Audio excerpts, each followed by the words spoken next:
తెలుగు రాష్ట్రాలు విడిపోయి 10 ఏళ్లు దాటినా నీటి మంటలు చల్లారట్లేదు. బనకచెర్ల పాపం మీదంటూ తెలంగాణలో అధికార ప్రతిపక్ష నేతలు దుమ్మెత్తిపోసుకుంటున్నారు.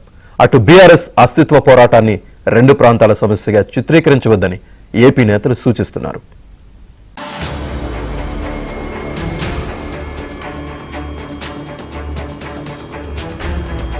బనకచెర్ల ప్రాజెక్టుపై తెలుగు రాష్ట్రాల రాజకీయాల్లో మంటలు రగులుతూనే ఉన్నాయి. కాంగ్రెస్ ప్రభుత్వాన్ని కార్నర్ చేసేందుకు బీఆర్ఎస్ నేతలు సాయశక్తులా ప్రయత్నిస్తున్నారు.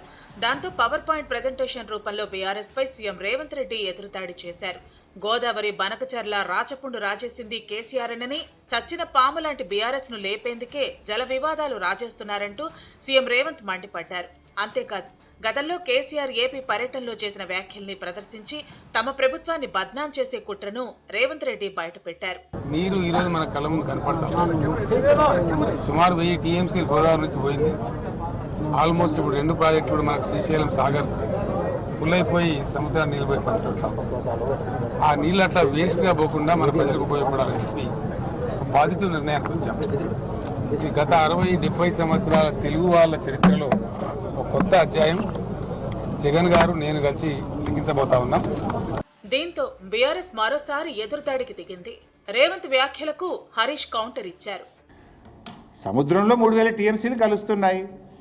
2 రాష్ట్రాలకు నీళ్లకు ఇబ్బంది ఉన్నది. 2 రాష్ట్రాలు కూర్చొని ఇద్దరికీ ఆమోదయోగ్యంగా ఎలా వాడుకోవాలో మాట్లాడుకోవాల్సిన అవసరం ఉంది అన్నాడు. ఇలా బనకచెర్ల ముచ్చట ఉందా? ఆంధ్రప్రదేశ్కు రాసిచ్చిన ముచ్చట ఉందా? ఎక్కడైనా ఆంధ్రప్రదేశ్కి ఇచ్చిన మన రాసిండ్రా? నువ్వు తీసుకపోవాలనే ముచ్చట ఉందా? ఇలా బనకచెర్ల ముచ్చట ఉందా?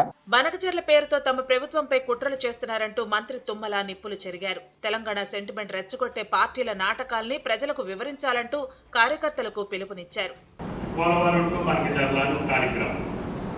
దాన్ని మన ప్రభుత్వాన్ని, రేవంత్ గారిని, కాంగ్రెస్ పార్టీని బదనాం చేయాలని చెప్పి పదవి పోయినోడు కొంతమంది, లేకపోతే పదవి కావాలనుకున్నోడు, అధికారంలోకి రావాలనుకునే పార్టీలు మన్నే బదనాం చేస్తుంది. దీని యొక్క అంకురార్పణ ఏంటి, దీని యొక్క కథ ఏంటి, వీటన్నిటినీ కూడా మన ప్రజల దగ్గరికి తీసుకెళ్ళకపోతే మనమేదో మన జలాలను తీసుకెళ్ళి వేరే వాళ్ళకి దానాదత్వం చేస్తున్నట్టుగా ప్రజలు భావిస్తున్నారు.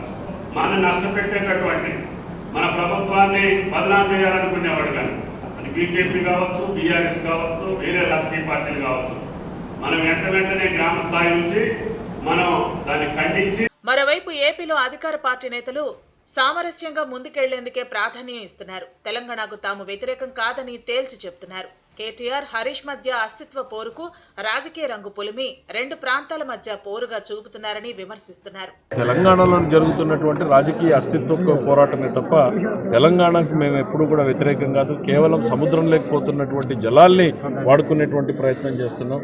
కేటీఆర్, హరీష్ రావుల మధ్య ఉన్న అస్తిత్వ పోరుని ఇవాళ ఒక రాజకీయ రంగు పులిమి ఇదేదో ప్రాంతాల మధ్య సమస్యగా గుర్తిస్తున్నారు. మరి అదే కేసీఆర్ ఆంధ్రప్రదేశ్కి జగన్మోహన్ రెడ్డి గారిని ఇన్వైట్ చేసి ఈ పథకాన్ని ప్రారంభిద్దామని ఆ రోజు చెప్పిన రోజున ఇది గుర్తుకు రాలేదా హరీష్ రావు గారికి?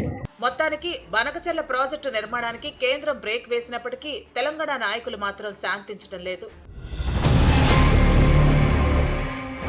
చంద్రబాబు నాయుడు గారు కేంద్ర ప్రభుత్వానికి లేఖల మీద లేఖలు రాస్తుండు. డిపిఆర్ తయారైతుంది, లేఖలన్నీ బయటకు వచ్చినాయి. నవంబర్లో ఒక లెటర్ రాసిండు, డిసెంబర్లో ఒక లెటర్ రాసిండు, పోయి కేంద్ర జలవనరుల మంత్రిని కలిసిండు. పీపీటీ ప్రజెంటేషన్ అవుతుంది, డిపిఆర్ తయారైతుంది. కానీ ఇంత జరుగుతున్నా ఈయన గారు మౌనం వహిస్తాడు, నాకేం తెలియదు అన్నట్టున్నాడు. గోదావరి జలాల మీద కూడా ఈ రోజు ఉన్నటువంటి 960 టీఎంసీలు వాడుకునే విధంగా కూడా మీరు కాళేశ్వరం కడుతున్నామని చెప్పి దాన్ని కులేశ్వరం చేసినటువంటి పరిస్థితి తెలంగాణ ప్రజలకు అర్థమైందని తెలిసి మీరు కావాలని ఇలా కొత్త సీక్వెన్స్ కు తెరలేపి తెలంగాణ ప్రజలను తప్పుదో పట్టించినట్టుగా క్లియర్ గా కనపడుతుంది.